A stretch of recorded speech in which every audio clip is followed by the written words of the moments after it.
자, 2시까지. 우리가 이제 학원 방학 때문에 빠지는 그 한 수업이 그날 이루어질 거예요. 자, 그리고 나면은, 야, 방학 전후로 만나면 우리도 한참 뒤에 만나, 나중에. 방학이지, 쉬니까. 자, 우리 지금까지 이제 시조에 대해서, 기본적으로 어떻게 읽어야 되는지를 좀 봤고, 시의 개념들 봤던 것 같아요. 자, 그래서 시의 주제를 찾는 거. 자, 주제를 찾으라고 하면 어떻게 찾으라고 했니? 집중, 상황, 그렇지. 그리고 배경 속에서 느끼는, 그거를 그냥 나열하면 된다라고 얘기를 했죠. 그리고 이제 조금 어려운 게 뭐냐면, 이런 시조는요, 양반들이 표현을 하는 이 시조는 양반들이 표현하는 그런 표현 방식을 좀 알면 좋아. 양반들이 좋아하는 표현은 직설적인 거 안 좋아한다. 올려서 얘기하는 거 좋아한다. 그래서 뭔가 여기에 상징이라던가 함축을 많이 담아요. 자, 그러면 이런 상징과 함축은 어떻게 이루어지는지 이 시를 보면서 좀 볼 건데, 유형 지식도 또 있으면은 더할 나위 없이 좋아요. 자, 요 이색이라고 하는 이 사람은요, 고려시대 말기 이색과 길재와 정몽주라고 하는 고려시대 마지막 3대 뭐 유학자들이라고 표현을 하는데, 요 이색의 제자가 정도전이에요. 정도전은 많이 들어봤지? 네. 정도전은 이방원 스승. 이방원의 스승? 응? 아니, 이제 급진개혁파로서 고려 말기 급진개혁을 주도했던 사람으로 결국은 이성계의 조선왕조 건국에 힘을 쏟게 되죠. 요 나머지 세 분은 온건개혁파예요. 차라리 우리는 고려를 조금씩 변화하는 게 낫지 급진적으로 할 필요는 없다. 근데 우리는 역사에서 이미 스포일러가 나왔지. 급진개혁파가 조선을 건국을 하게 돼요. 이색, 길재, 정몽주.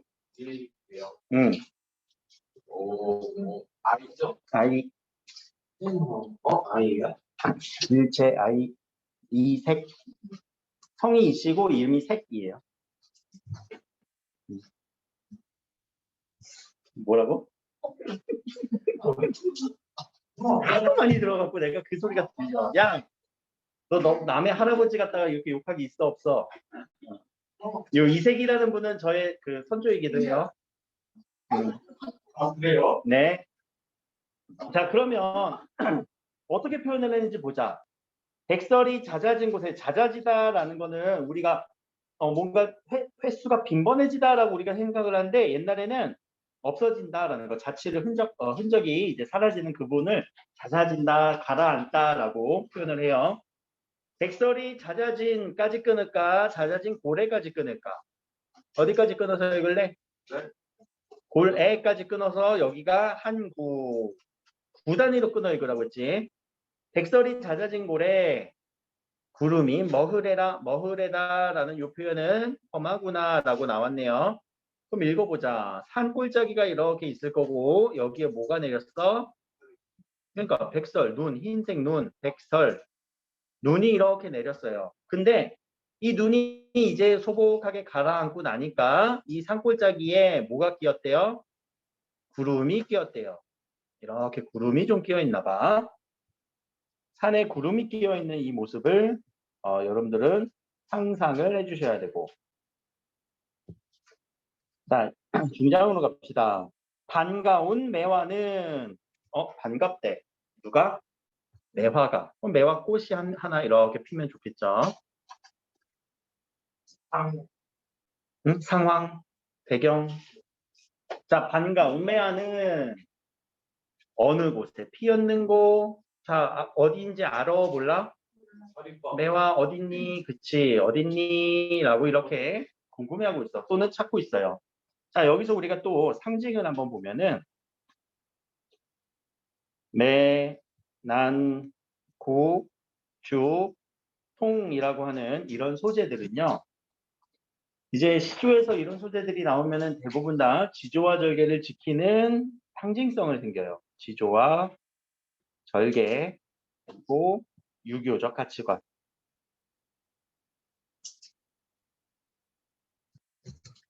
하나씩 풀어보자. 자, 매는 매화고요. 나는요, 난초고요. 국은 국화예요. 죽은 뭘까? 대나무. 송은요? 소나무. 그러면 자 여기서 매화는 왜 지조와 절개의 대표적인 상징적 소재가 되었을까? 자, 백설이라고 하는 요 소재는 계절감을 불러일으켜주네. 계절 언제? 겨울. 겨울. 그럼 얘들아 겨울에 매화가 피는 게 말이 안 돼? 아니 말이 돼. 매화가 겨울에 펴야 돼요. 언제? 늦겨울. 거의 이제 봄이 오기 직전에. 자, 그러니까 그 부분 때문에 매화를 우리는 지조와 절개로 표현을 하는 거야. 아무리 세상이 춥다 한들 나는 꽃을 틔우리라. 지조와 절개를 지키리라. 그런 의미로. 이해는 됐어?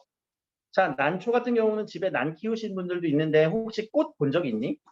내가 난초꽃을 한번 난. 난 지금 요거 이렇게 생긴 거. 얘들아 난초꽃이 상당히 예쁘다 생각보다. 근데 며칠 안 쳐. 진짜 보기 힘들어. 그러니까 이런 우아한 모습을 우리는 양반의 모습이라고 생각을 하는 거야. 옛날 사람들은. 자, 국화는 언제일까? 여름이요. 여름? 조금만 더. 겨울. 응? 가을. 자, 가을에 펴요. 가을꽃이거든요. 근데 여러분들 혹시 영화에서 국화꽃 향기라는 제목이 있을 정도로 아주 슬픈 영화예요. 보면 질질 짤 거예요. 자, 그 국화꽃 향기라는 제목이 있을 정도로 향기가 너무나 깊어요. 자, 그런 깊은 향기, 깊은 정신을 의미하는 지조와 절개로 연결시켜주는 거예요. 대나무는요, 아유, 보기만 해도 얘는 빳빳하잖아. 그치? 내가 꺾어지언정, 휘어지진 않는다. 소나무는 어때요? 자, 소나무 늘 푸른 소나무지? 우리 늘 푸른 나무를 뭐라고 얘기하니? 상록수.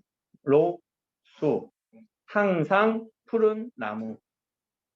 상록수의 때는 항상 푸른 나무. 그러니까 항상 푸르니까 변해 안 변해? 안 변해. 지조와 절개를 지키겠다라는 얘기겠죠. 그치? 자, 그러면 지금 여기서 누구를 찾았어? 매화를 찾았지. 그럼 이 매화는 뭐로 읽을 가능성이 있다고? 이런 지조와 절개를 지키는 사람으로 읽을 가능성이 있을 것 같아요. 지조와 절개를 지키는 어떤 소재로서 매화를 제시한 것 같아요. 자, 그럼 마지막.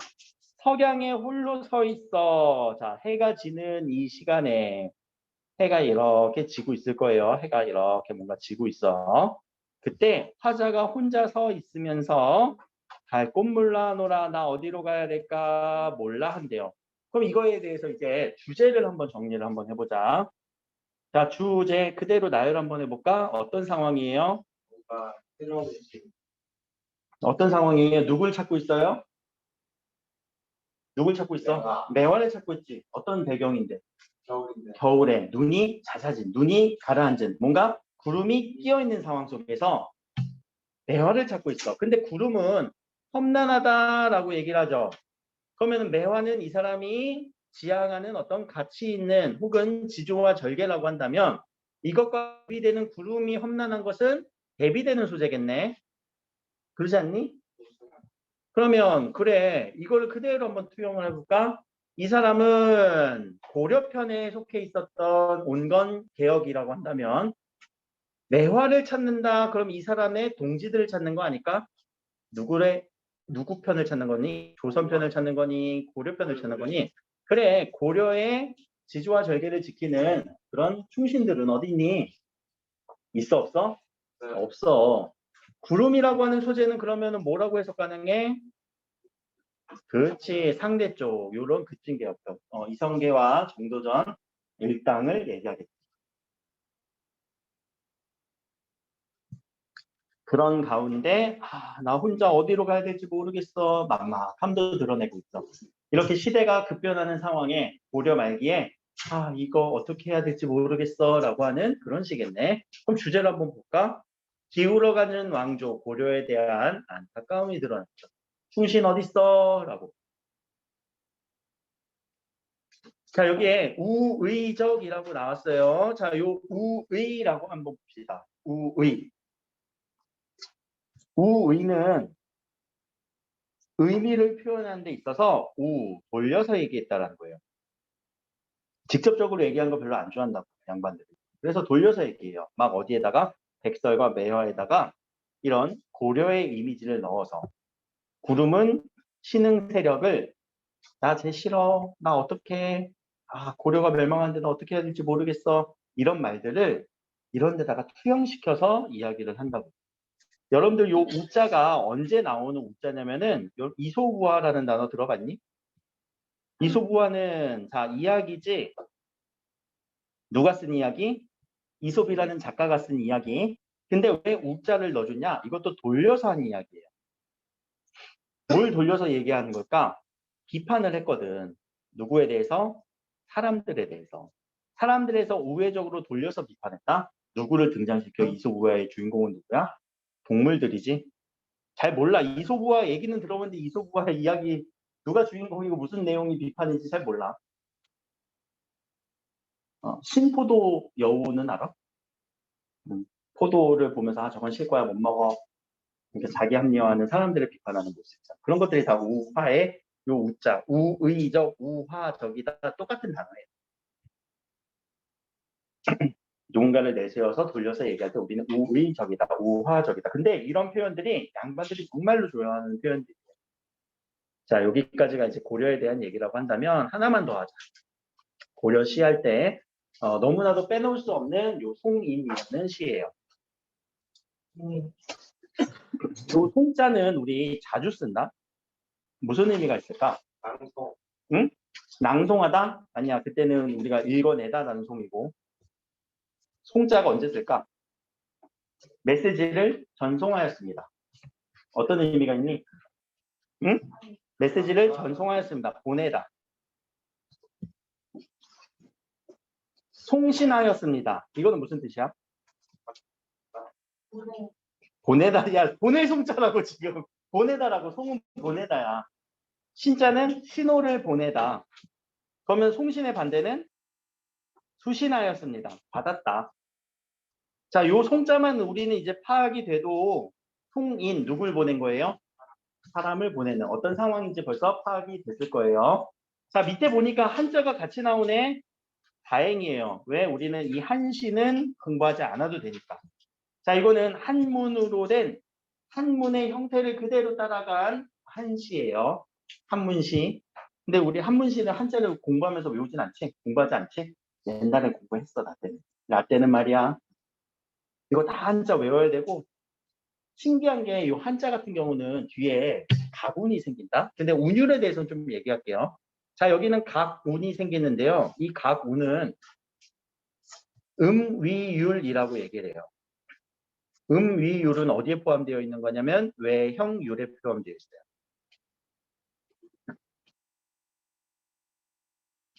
외형률 안에 음위율이 있고요. 음위율은 같은 음을 맞춰주는 거예요. 자리를. 그리고 그 중에 지금 각운이 쓰였어요. 자, 음위율에서 각운 말고는 요 운이 있고요. 두 운이 있는데 들어봤니? 두운, 요운, 각운? 두운은 들어봤니? 이거는 머리 두자예요. 머리에 같은 소리를 반복해서 내주면 두운이 맞춰졌다라고 얘기해요. 요자는 어우 허리야, 요통이야, 어디야? 중간, 허리. 각은요, 다리, 끝자락. 그럼 이거는 사람이 누워있는 느낌이네? 그치? 근데 사람이 왜 누워있을까? 누운 게 아니라 옛날에는 우리 글씨를 어떻게 썼니? 세로로 썼지? 세로로 써서 글씨를. 그래서 세로로 썼을 때 맨 윗글자를 맞춰주느냐, 허리를 맞춰주느냐, 다리를 맞춰주느냐, 세로 쓰기 위해서. 그래서 이렇게 이름을 붙여준 거고, 그럼 결과적으로 우리가 어느 부분이 맞는지 한번 볼까? 소리가 비슷하다며, 비슷한 소리가 반복된다며, 아가하 이런 소리들, 아하 이런 소리들이 운율을 맞춰주는 한시의 기본 원리인데 몰라도 돼요. 이거는 몰라도 돼요. 근데 요건 알아야 돼. 아, 외역률이란 게 있구나. 이거 우리 내재율 외역률 할 때 했었잖아. 음보율, 음수율, 음이율.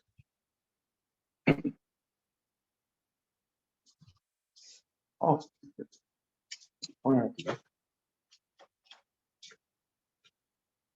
자, 그러면 우리는 그대로 그냥 옆에 해석을 읽으면 될 것 같아요. 자, 모르는 단어 혹시 있니? 강둑이라는 단어 몰라? 아니? 강둑은 뭘까? 강 옆에 쌓는 뚝방, 강 넘치지 말라고. 그럼 그대로 제가 그림, 못 그리는 그림이지만 그래도 초등학교 때 미술 했으니까.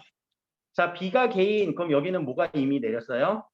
비가 조금은 내렸네. 그치? 비가 조금씩은 내렸고 개였대요. 이제 더 이상 내리지는 않고 거기에 강이 흐르고 그 강 옆에 강에 뚝방이 있을 거예요. 근데 거기에는 무슨 색깔 뚝방이 있어요? 풀빛이 짙어지니까 초록 색깔 강의 범람을 먹는 뚝방이 있을 거예요. 그렇죠? 그리고 풀빛이 짙어진다라고 하니까 여기 풀들이 파릇파릇 자라고 있을 겁니다. 이게 그림이 잘 그려져. 이렇게 시를 읽으면. 그러면 얘들아 혹시 그거 알아? 비가 이렇게 오늘처럼 오는 날은 나중에 날이 개잖아? 그러면 풀들이 엄청 자라 있는 거? 우리가 나무가 뭔가 시들었고 풀이 시들었을 때 물을 주면은 활력 넘치게 아주 파릇파릇해지지. 그런 경우 없어? 다 죽어? 자, 그런 상황이에요. 자, 하나 더 밑에 남포라는 곳은 어떤 지명 이름인데 우리 포라는 단어가 들어가면 어떤 의미가 있는지 한번 유추해보자. 아포, 재물포. 그치, 항구예요, 항구. 잘했어요, 항구. 그럼 여기는 적어도 배를 띄우는 항구가 되겠네. 자, 남포에서 누구를 보내고 있어요? 님을 보내고 있어요. 송인, 그치? 님을 보내는 상황. 그래서 슬픈 노래가 일렁이고 있네요. 자, 님과 그럼 이별하는 상황이네요. 어디에서? 남포에서. 자, 그 다음 문장. 대동강물. 아, 얘는 대동강이었나 봐. 대동강은 어디 있는 거니? 지금 현재 북한 평양시에 있는 흐르는 강이지. 그리고 그 평양의 외항이 남포예요. 우리 서울의 외항은 인천이잖아. 그런 관계처럼. 자, 대동강 저물은 언제나 다하랴 물어보고 있네. 궁금해하네. 근데 이거는 언제나 다한다. 마르냐 마를까? 대동강 물이 마른다 안 마른다? 여기서 느껴지는 거. 진짜 몰라서 물어보는 건 아닌 것 같아. 대동강은 안 마를 거야 라는 거지. 왜? 밑에. 해마다 이별의 눈물, 푸른 물결을 보탠대요. 누가 흘리는 눈물? 지금 내가 흘리는 이 눈물을 대동강에 보태니까 대동강은 마를 수가 없어. 되게 시가 아름다운 것 같아. 낭만적인 것 같기도 하고 그리고 이렇게 그림도 명확하게 그려진다. 근데 이 감상을 잠깐만 제껴두고 우리 이성적으로 한번 판단을 해보자. 이 사람은 과연 눈물을 얼마나 흘렸을까? 몇 리터 흘리? 여러분들 눈물 흘리면 몇 리터 흘리니? 한 100리터 흘리니? 야, 1리터라도 흘리면 진짜 많이 흘리는 거 아니야? 1리터 이만큼이잖아. 그걸 이렇게 눈물을 받고 있어봐. 엄청 많이 흘린 거야. 1리터는 흘리니? 100ml는 흘리니? 그것도 못 해볼 것 같아. 그치? 그럼 이 사람은 과연 얼마만큼 흘린 눈물을 대동강물에 가서 부으니까 얘가 안 마른데? 그래서 좀 뻥은 아닌 것 같아. 눈물을 흘린 것 같아. 과장이 생겼어. 자, 여기서 들어가는 거 무슨 법? 과장법. 그치? 자, 우리 과장법도 표현법 중에 하나라고 얘기했어요. 자, 그럼 지금부터 뭐 찾는 거야? 표현법 찾기. 그리고 이미지 찾기. 자, 앞에서 물은 언제 마를까 물어봤네. 답 나왔죠. 안 마를 거야. 물어봤지만 답은 정해져 있어. 서리법. 자, 서리법의 느낌은 강조해 주려는 거야. 자신의 슬픈 감정을 강조해 주고.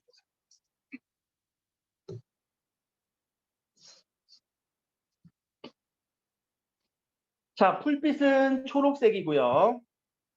그에 대비한 나의 슬픈 감정과 대립되는 어떤 사물을 갖고 왔죠. 자, 이런 사물에 대해서 우리는 배웠을 거예요. 객관적 상관물. 앞에 수업 못 들으신 분은 있으니까 내가 이거 수업 영상 올려놓을게요. 알겠지? 이 개념 부분 무조건 정리하고 와야 돼. 저기 다른 선생님 수업은 모르더라도 내 수업은 꼭 들어. 아니 너무 중요하다. 이거 개념이라서 그래. 물론 문법도 해야 되지만. 자, 객관적 상관물 우리 패턴이 1번부터 2번, 3번까지의 패턴이 있었다는 거 기억나니? 이거 기억 안 난다고만 해봐라. 내가 4페이지에 분명히 적어놨어. 4페이지가 아니라. 자, 여기에서 객관적 상관물. 야, 여기 있잖아, 여기 있잖아, 여기 있잖아, 여기 있잖아, 여기 있잖아, 여기 있잖아. 객관적 상관물. 요게 떠올라야 된다고. 자, 그러니까 개념 공부를 하시라는 얘기예요. 알겠죠? 와, 왜? 오하는 감탄사니? 아니면 감탄. 영탄법을 했구나. 송인 어딨어? 빨리 나와라. 몇 쪽이지? 40인가? 자, 그럼 객관적 상관물 감정이입이 된 걸까? 아니요. 그건 아닌 것 같고. 화자의 분신인가? 아니야. 그러면은 화자의 정서를 환기시켜주는 아주 대비되는 소재. 얘는 너무 파릇파릇하고 생명력이 넘쳐. 근데 나는 슬퍼. 그치? 대비되는 소재지. 여기에는 어떤 생명력이 넘치지만 파릇파릇해졌지만 나는 슬퍼. 대비되는 소재로서 화자의 정서를 불러일으키는. 그리고 가끔 어떻게 봐서는 이 부분도 표현법으로 우리가 한번 좀 정리해 볼 법도 하거든요. 자, 슬픈 노래가 일렁인데요. 노래가 일렁인다. 자, 노래라는 건 여러분들 어떻게 느껴야 되니? 감각에서. 소리는 어떻게 느껴? 청각. 아, 자, 일렁인다라는 거는 이렇게 움찔움찔 움직이는 거지. 이거를 시각으로 표현했어요. 이거 무슨 법이야? 그렇지. 청각의 시각화라고 하는 공감각적 침상. 이라고도 볼 수 있어요. 일렁이다를 청각적으로 해석하는 사람도 있었고 아니라고도 하긴 하지만 일렁이는 걸 눈으로 봤다라고 한다면 공감각적 심상이라고도 볼 수 있죠. 청각의 시각화. 라고 하는 표현법들을 여러분들이 찾아줄 수 있느냐라는 거죠. 스스로는 못 찾으니까 공부하면서 찾는 연습을 하는 거예요. 그러면 자, 시를 바라볼 때는 우리 항상 이렇게 두 가지 개념이에요. 내용적인 측면은 주제 찾기고요. 상황과 배경 속에서 느끼는 감정 정서 찾는 거. 두 번째는요, 이렇게 형식 찾기예요. 형식과 표현법 찾기. 표현 찾기. 이런 것들로 두 개를 나누어서 항상 시를 독해해 주려고 하시면은 조금 더 수월할 거고, 하나 더 있어요. 시상의 전개까지. 자, 시상 전개 방법은, 자, 이 시 같은 경우는 좀 특이한 점이, 자, 저 멀리 경치를 보고 있어요. 불빛이 짙어진다, 경치. 자, 근데 내 슬픈 마음이 있어, 정서. 대동강물을 보면서 또 물어보고 있지, 경치. 그래도 난 슬픈 눈물을 흘려라고 하는 정서. 자, 이것이 계속 반복되고 있죠.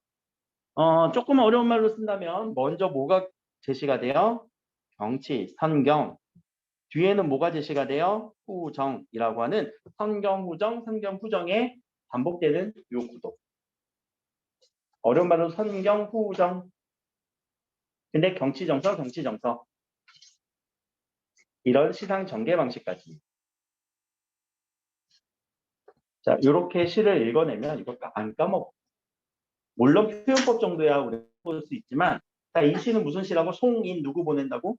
사람 보내면서 감정은 어때? 슬픈 노래 끝. 성경. 후정. 자, 그럼 주제가 맞는지 밑에서 한 번 더 확인. 이별의 정한과 슬픔. 정한이라는 단어는 뭐라고 했니, 얘들아? 한.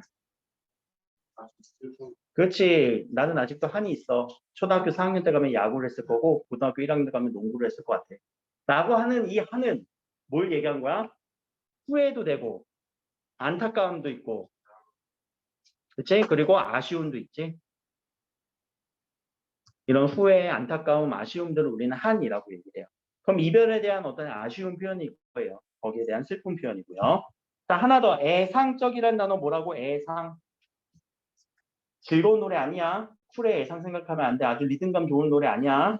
애상은요, 슬플 애자. 상은 상처. 아주 슬픈 노래. 또는 조금 슬퍼도 괜찮아. 조금만 슬퍼도 애상이고요. 아주 많이 슬퍼도 애상이에요. 다 슬픈 유에 들어가면은 애상이라고 얘기를 해요. 그래서 왠지 애상이라는 노래를 갖고 있는 노래들 보면은 되게 슬프다, 내용은. 박효신이라는 가수는 아니? 그 박효신의 애상이라는 제목 가진 노래도 있는데 되게 슬퍼. 자, 여기서 표현상의 특징 보니까 기승전결이라고 하는 한시는 요 사단 구성이거든요. 기승전결의 사단 구성. 그냥 한시의 특징이니까 굳이 몰라도 되고요. 왜? 자, 여기 서경이라고 있네. 얘들아, 서경은 무슨 단어야? 경치를 서술했다고. 서정은요, 정서를 서술했다고요. 서경, 서정 무슨 단어인지 어휘 공부 많이 해야 돼, 진짜로. 다 한자어라서 그 한자의 어휘 의미를 한자 쓸 줄 몰라도 돼. 근데 무슨 의미인지는 파악해야 돼.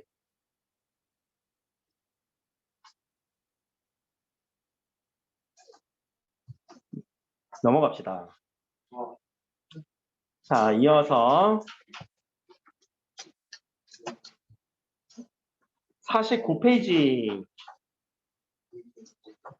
자, 여기도 이제 배경 지식이 좀 있어야 되는 부분. 길제다, 길제. 아까 우리 길제 잠깐 얘기했지? 이색, 정몽주, 길제. 그럼 얘는 일단 제목부터, 아니, 작가부터 보니까 일단 어디에 대한 연관성이 있어?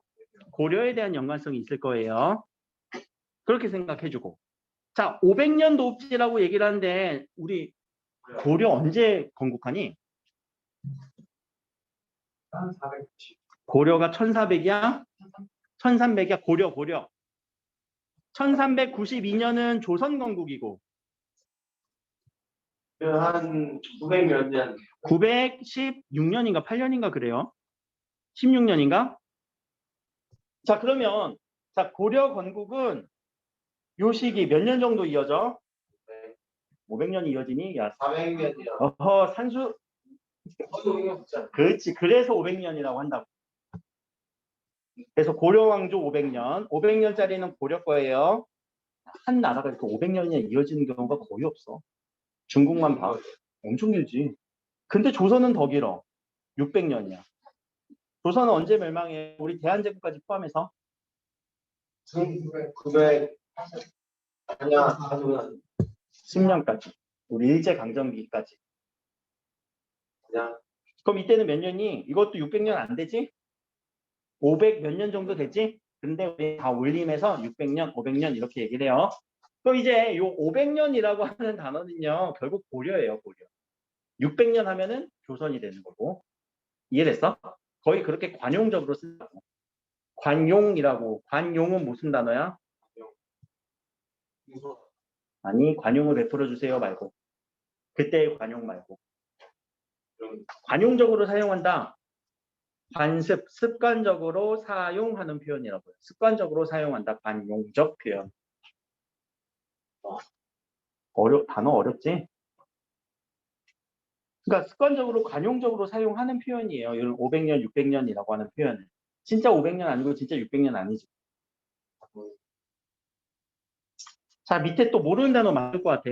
근데 500년 도읍지 하니까 500년 하면은 고려의 도읍지. 도읍지 어디였니? 개성 또는 개경이죠. 거기를 필마로 돌아드니 필마란 단어 모를 거고 일단 체크.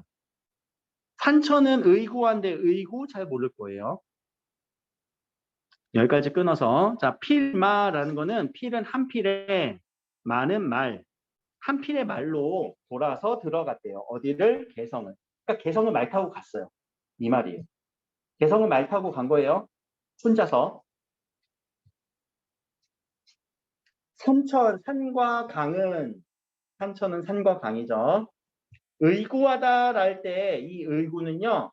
변함없다, 다름없다. 요 구자가 여러분들 언제 쓰는 거냐면 영구적으로 사용하다, 뭐 항구하다 이런 식으로 오랜 기간 쓰는 그때의 구자예요. 한천은 의거한데 인걸 이때 인자 사람 인자고요. 걸자는 영호걸 할 때 후걸자예요. 그러니까 사람을 얘기하는 거예요. 인재를 얘기하는 거예요. 그런 인재는 반대 없다. 어디로 갔는지 모르겠어. 없어. 어즈버 감탄. 태평연월은 태평스러운 그 시기는 자 이제 요거 여러분들 이제 요런 단어 읽을 수 있니? 꿈이라고 읽지. 이거 이제 우리 중세국어에서 했을 거 아니야. 뒷소리에 된소리를 읽어준다. 그리고 이렇게 쓰는 거를 합용병서라고 얘기한다. 그치? 그건 문법 시간이고. 자, 꿈이런가 하노라 뭐가 꿈 같대? 이게 꿈이래. 자, 태평연월은 누구의 시간? 고려의 아주 태평스러웠던 시간은 이제 꿈인 것 같아. 자, 그러면 정서를 찾아볼까? 꿈인 것 같아. 현실을 현실을 인지했어? 아니요. 허무하지? 아, 허무해. 뭐에 대해서 허무해? 개성에 가서 보고 듣고 느낀 것이 허무해. 자, 개성에서 누구를 생각하니까? 고려를 생각하니?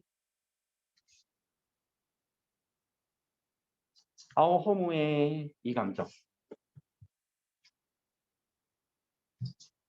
그 주제인지 밑에 가서 볼까? 망국의 한과, 망국은 누구? 고려가 멸망했잖아. 망한 나라, 망한 국가. 인생 무상, 허무해. 한은 아쉬워, 안타까워. 고려에 대한 어떤 아쉬움, 안타까움과 그리고 인생 무상이라고 하는데 자, 이 무상이라는 표현을 좀 처리를 합시다. 무상감을 느낀다라는 단어 많이 나오거든요. 자, 무상감 하면 요건 감정이겠지. 무슨 감정일까? 무상이라는 거는. 현실을 맞아. 허무해 이건데 왜 허무하냐면은 이 단어를 설명을 할게요. 상자가 항상이라는 거예요. 항상. 항상 할 때 늘 always. 근데 무자는 있다 없다? 없다. 항상 있어야 되는 건데 없어. 그럼 어떤 감정이 들어? 허무한 감정. 그래서 우리는 무상감, 허무하다 똑같이 처리하는 거예요. 인생 무상이라는 표현은 그건 뭐예요? 인생은 허무하다. 그래서 이 무상감을 표현할 때 항상 있어야 되는 게 뭐냐면은 이제 내가 퇴근하고 앱을 통해서 요기요를 통해서 배달을 시켰어. 치킨을 시켰어. 그럼 치킨을 시켜갖고 이제 집에 딱 가면 집 앞에 뭐가 있어? 치킨이 와 있어야 되지. 근데 치킨이 없어. 그때 느끼는 감정. 허무하지. 왜 없지? 그러더니 나 저번에 전화가 왔어. 아, 여기 3층 1회학원 앞인데 아무도 없어요. 왜? 맙소사. 주소를 학원으로 찍어놓고 보낸 거야. 배달을 해달라고. 어쩌겠니. 못 먹었지. 아니고 저 여기 어딘데 여기까지 다시 배달 가능한가요? 배달해 주시더라고. 같은 동네 안에서는. 자, 그런 감정이에요. 다시 돌아와서 허무한 감정. 우리가 원래 있어야 되는데 그게 없어지니까 허무해 감정들을 무상감이라고 많이 나오는 단어라서 이렇게 설명하는 거야, 얘들아. 무상감, 무상감, 무상감. 자, 그럼 여기서 이제 표현법을 좀 찾아보자. 500년 도읍지를 필마로 돌아더니 이때 필마는 근데 두 가지 의미가 있어요. 진짜 한 필의 말을 타고 말 한 필만 타고 갔는지 혹은 이 길재라는 사람의 작가를 개입시켰을 때 이 사람은 벼슬하지 않음이라고 읽을 수도 있어요. 벼슬하지 않았음. 어디에? 조선시대에서. 원래 양반들이 말을 타고 들어가면은 이 하고 엄청 달리진 않아. 왜? 앞에서 누가 끌어줘야 돼? 천천히 밑에 있는 종들이 끊어줘야 되거든. 근데 그러지 못하고 그냥 혼자 갔다고 했으니까 이거는 벼슬하지 않았음을 의미할 수도 있겠구나라고 그렇게 할 수도 되고요. 자, 산천은 의고하되 인걸은 간대없다라고 읽지 말고 자, 제가 리듬감 있게 한번 읽어볼게요. 무슨 법인지 여러분 찾아보세요. 무엇은 뭐뭐한데 인걸은 뭐뭐 없다. 리듬감 느껴져 안 느껴져? 리듬감 느껴져 안 느껴져? 자, 무엇은 뭐뭐한데 무엇은 뭐뭐하다. 이거 무슨 패턴이지? 이거. 아우, 야, 제발 좀 앞에 좀 찾아봐봐, 이 페이지. 무엇은 뭐뭐할 때 무엇은 뭐뭐하다. 같은 문장이 계속 뭔가 대응되면서 대꾸법, 그래. 왜 이게 대꾸법이야? 왜 아니야? 맞지? 너무나 맞지? 무엇은 뭐뭐하고 무엇은 뭐하다. 이 문장이 서로 지금 이어지고 있잖아. 같이 대응되면서. 그럼 대꾸법. 플러스 자, 산천, 강과 산은 의구 계속 있는데 사람은 없어. 내용적으로는 대조까지 일어나죠. 그래서 어즈버 감탄사 영탄법. 꿈같아 허무함을 느끼고 있네요. 찾아지니? 대꾸법 이거 되게 중요해.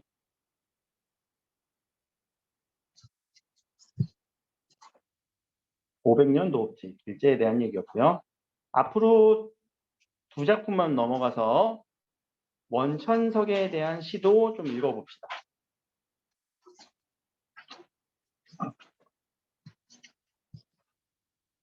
또 한자들이 많아서 좀 어려워 보이지만 우리 눈에 보이는 관용적인 표현이 하나 보이지? 500년 왕업. 500년은 누구 거? 뭐야? 고려 왕조의 업적. 고려 왕조의 업적을 500년 왕업이라고 해요. 결국 그냥 고려예요. 500년 왕업은 고려 왕조의 업적이까지 끊고 자 위에 고유명사 하나 나왔네. 만월대를 하나 처리하자. 자 만월대는 고려의 궁궐터를 의미해요. 그럼 여기도 개경이지? 개성이지? 개성에 있었던 고려 궁궐터를 만월대라고 얘기돼요.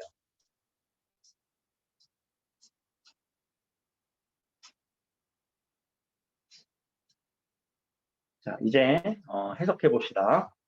자 처음에 흥망이 유수화되어 흥망은 뭘까? 흥하고 망하는 거. 흥하고 망하는 것은 유수, 유자는 있다, 있을 유자, 수는 운수에 정해져 있다. 이건 운수로 다 정해져 있는 거야. 고려가 망한 것도 다 정해져 있는 거야. 하늘이 정해놓은 뜻이야. 그러니까 고려 궁궐터가 있었던 만월 때도 추초, 자 추자는 가을 추예요. 춘하 추동할 때 초는요 풀초자예요. 가을의 풀이로다. 가을의 풀은 무슨 색깔 느껴져? 파릇파릇할까? 아니 좀 시드른 느낌이겠지? 그래 요 시드른 느낌의 만월대에 가을의 뿔이 아주 우거져 있다는 거 시들었다는 얘기야. 그러니까 고려가 멸망했다는 의미를 또 비유적으로 표현한 거죠. 자 그래서 이제는 이 고려 500년의 왕조의 업적은 목적에 붙여 있다라는 거는 어디에 붙어 있어요? 어디서만 느낄 수 있다라고 얘기를 했는데 이 목적이라는 단어도 우리 어떤 목적 어떤 공부의 목적, 뭐 글의 목적 그 목적이 아니에요. 여러분들이 이 적자를 들었을 법한 단어는 만파식적이라고 있어요. 기억나니 혹시? 들어본 사람 만파식적 없어? 만파식적이 뭐냐면은 전설의 피리. 그 피리를 불면은 세상이 평온해진다는 전설의 피리. 신문학 때 있었던. 그래 그때의 적자가 피리 적자예요. 그럼 이거는 적자는 피리고요. 피리라는 단어예요. 자, 목자는 목동. 양치는 목동 혹은 뭐 소를 치는 목동의 피리. 거기에 붙어 있대요. 담겨 있대요. 그러면 결국 이 말은 뭐냐면 고려는 눈으로 보이지 않고 그 옛날 고려 시대의 노래만 목동의 피리 소리에서 느껴질 수 있는 거예요. 고려를 이제 눈으로 볼 수 없어. 그냥 피리 소리에서만 느낄 수 있어. 얼마나 허무하니. 그런 감정 뭐라고? 무상감이라고요. 있어야 되는 나라는 없고 피리 소리에서만 느낄 수 있어. 무상감. 자, 석양에 해가 저물 때 지나가는 객이라는 거는 손님이지만 이때는 화자가 되죠. 이런 것도 하나의 표현이 되겠네. 그치? 자신을 3인칭화 시켰다. 눈물겨워하노라. 그러면 이 사람 어디에 어느 배경이고 어느 상황이에요? 옛 궁궐터 개성의 옛 궁궐터를 가서 슬퍼하고 있어요. 뭐에 대해서? 고려의 멸망에 대해서. 그런 주제인지 봅시다. 그러네요. 자, 그래서 이런 시어의 의미도 여러분들이 좀 파악해주면 좋겠지. 추초, 석양은 고려 왕조, 몰락한 부분이야. 시들었고 석양은 해가 지는 거잖아. 해가 지는 하강적 이미지도 있는 거고. 목적이라는 거는 목동의 피리 소리에만 담겨져 있다. 무상감을 느낄 수 있는 포인트요. 여기는 딱히 뭐 그런 표현법들은 딱히 없으니까 일단 넘어가고. 자, 요 시는 일단 넘어갈게요. 요 시는 여러분들이 한번 읽어보시고 뒤로 가서 자, 이제 우리 성삼문의 시도 한번 파악해 봅시다. 강독이야. 그냥 읽고 해석이야, 얘들아. 이거 외울 필요 없어요. 읽고 아 이런 게 있구나, 이런 의미구나. 복습은 해야 돼. 성삼문의 시, 그럼 성삼문도 우리는 누군지 알아야 돼. 혹시 아는 사람 성삼문 누군지? 오케이. 사육신이란 것 때문에 이미 이 사람은 어떤 포지션인지 다 잡혔을 거예요. 우리 이거는 모르겠지만 태정태세는 알지? 조종종종은 다 모르지만 써볼까? 태, 정, 태, 태, 문, 단, 태까지만. 왜 저렇게 썼을까?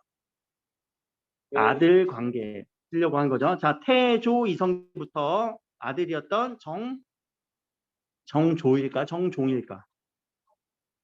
정종이에요. 정조는 한참 뒤에 나와요. 태정태세 문단세 예성연중 임명성 광인효용 숙경령 정순원철을 고순할 때 그때 나와요. 자, 이때는 태종 이방원이고 태종 이방원의 아들 누구? 태종, 세종의 아들 누구? 문종, 문종의 아들 누구? 단종, 세조는 누구의 아들? 세종의 아들. 그럼 결국 단종의 왕위를 누가 뺏었어? 삼촌이 뺏었어. 자, 사육씨는 그러면 누구에 대항해서? 세조에 대항해서. 자, 세조의 옛날 이름은 뭐지? 저쪽에 현민이가 막 그 성대모사 하던데. 내가 왕의 대상인가? 응? 재밌잖아. 자, 그러면은 세조와 대립을 일으키는 왕은 누구? 단종. 그럼 이 사육씨는 누구를 지키려다 죽은 사람들? 단종을 지키려다 죽은 사람들. 오케이. 그럼 벌써 주제도 잡혔고 상황도 잡혔고 배경 지식도 동원된다면 이 시는 금방 읽힐 거예요. 자, 읽어봅시다. 이 몸이 죽어가서 무엇이 될 거 아니? 내가 무엇이 될까? 내가 죽고 나서 무엇이 될까? 라고 생각을 해보니까 복례산이라는 전설 속 산에 제일 높은 봉우리에 산의 제일 높은 봉우리에 낙락장송이 되어 있어. 낙락장송은 무슨 나무일까? 아, 나무라고 내가 얘기해버렸네. 송. 소나무. 소나무가 나왔네. 우리 아까 매난국죽 송의 소나무죠. 오케이. 그렇게 생각할 여지도 높겠지. 그래서 내가 혹시 몰라서 낙락장송을 사진 찍어 왔어요. 진짜 복례산까지 가갖고 내가 사진을 찍어 놓은 건 아니고 식당에 갔는데 이름을 낙락장송이라고 지어놨더라고. 근데 되게 나무가 크지 않니? 근데 이 나무의 높이는요. 내가 앞에 섰어. 크기감을 좀 이렇게 보려고. 엄청 크지? 나무가 엄청 크죠? 자, 낙락장송은 그럼 엄청 큰 소나무예요. 그것이 내가 되어서, 자, 만약을 가정해서 내가 죽고 나서 무엇이 될까? 아, 나 낙락장송 돼서 백설이라는 건 또 흰 눈이 이렇게 내릴 거야. 흰 눈이 내리는데, 자, 요 단어도 너무 중요한 단어, 만건곤이라는 단어에서 만자 잠깐만 띄고, 건곤이라는 단어 어디서 많이 들어보지 않았니? 태극기의 사괴, 건곤강의.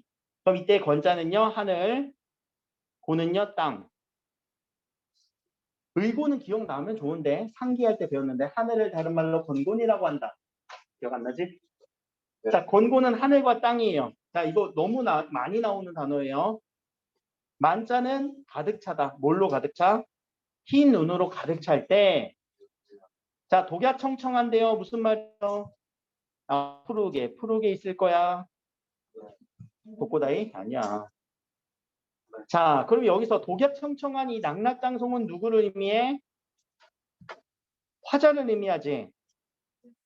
그럼 화자와 이 독야청청과 대립되는 누구? 백설. 백설은 흰색이잖아. 이것이 아주 가득 차 있을 때 나 혼자 푸르게 지조와 절기를 지킬 거야. 그럼 백설은 누가 대응시킬 수 있을까? 누구로 대응시킬 수 있을까? 어허, 백설이 망성문 할 때 나 혼자 독야청청할 거야. 세조 일가, 세조 파들, 세조 일당들이 온 세상을 뒤엎었을 때 나 혼자 지조절개 지키면서 독야청청할 거야. 주제는 님에 대한 굳은 절개와 충절. 자, 독야청청한다라는 충절이 느껴졌으면 여기서 표현법을 한번 봅시다. 이게 왜 대립이 일어난지 여러분들 이해를 한번 해보자. 소나무 무슨 색이에요? 응? 초록색이죠. 자, 거기에 자, 거기에 제가 흰색을 하나 찍어 볼게요. 자, 어때? 색깔이 선명하게 구분되니 안 되니? 되지? 자, 요런 부분이 색채 대비예요. 자, 색채 대비를 통해서 어디? 세조 일당, 세조 무리들. 자, 색채 대비는요, 결국 의미의 대비도 일으켜요. 그러면은 자, 눈이라고 하는 흰색과 그리고 소나무라고 하는 이 나무는 서로 색채 대비가 일어나면서 눈과 소나무는 서로 대비되는 함께할 수 없는 소재로서 쓰인 거죠, 여기서. 자, 이미지 색채 대비가 일어났고 시각적 이미지의 쓰임도 일어났고요. 하나 더. 자, 이 낙락장성은 누구를 의미한다고? 화자를 의미한다고. 우리 앞에서 얘기했다. 자, 화자를 얘기하는 자연물을 가져와서 설명할 때 객관적 상관물의 몇 번째 패턴? 화자의 분신 패턴이죠. 그쵸? 화자의 분신, 화자의 대리물이라고 하는 이런 객관적 상관물로서 소나무를 우리는 생각해줘야 돼. 어렵지? 근데 많이 들으면 들을수록 이해는 할 거예요.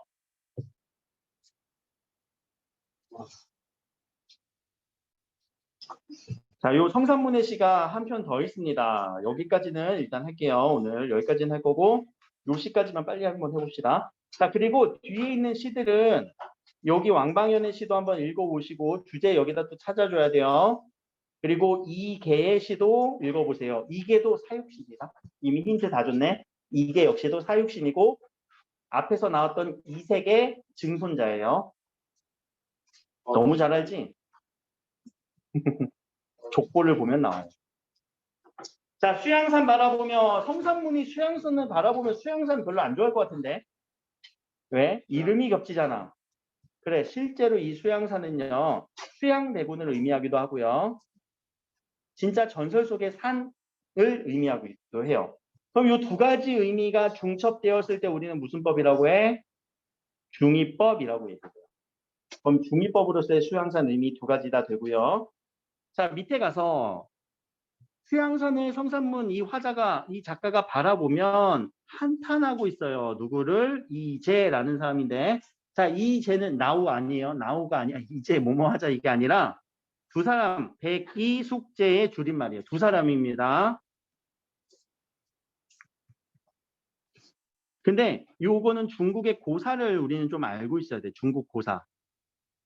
중국 고사는 중국 옛 이야기거든요. 뭘로 제일 유명한 사람이냐면은 지조와 절개로 1티어예요. 왕권이 바꾸고 나라가 바뀌어도 나 그 전 나라에 충성을 다하지 다른 나라에 충성을 안 할 거야 라고 해서 실제로 수양산에 들어가서 중국의 수양산에 들어가서 고사리를 캐먹으면서 세상으로 나오지 않은 사람들. 자, 그러니까 지조와 절개로 하면 얘네들도 거의 뭐 탑급이야, 1티어급이야. 근데 이 사람에 대해서 한탄하면서 자, 이 작가 화자는 뭐라고 얘기하죠 보자. 줄여주고진들. 자, 줄이다라는 말은 우리가 굶주리다. 요 말의 어원이기도 해요. 자, 굶다와 줄이다. 배고파 이걸 줄이다라고 하거든요. 그럼 줄여주고진들 채미도 하는 것과 채미라는 단어는 고사리를 캐다라는 단어예요. 야, 차라리 굶어 죽지. 여 고사리 캐서 먹었어? 물어보고 있는 거야. 너희도 고사리 캐서 먹었어? 왜 그랬어? 잘못됐대 이 사람은. 왜? 야, 비록 그거 풀이지만 풀인 것인들 그거 누구의 땅에 났더니 그거 누구의 땅에서 난 건데 그걸 캐먹고 있어. 자, 만약에 이 화자라면 고사리 큰데 안 큰데? 안 큰데 그거 누구의 땅에서 난 거니까? 수양대군의 땅에서 난 거니까. 그럼 차라리 내가 죽을 거야. 안 캐먹어. 라고 하면서 자 백이 숙제를 비판하면서 누구의 지조와 절개가 더 낫다? 화자 자신의 지조와 절개가 더 좋다, 더 높다라고 비판을 하면서 자신의 화자의 지조 절개를 강조했던 시네요. 그래서 죽음을 각오한 지조의 절이라고 하는 이런 내용. 자, 여기까지 읽었습니다.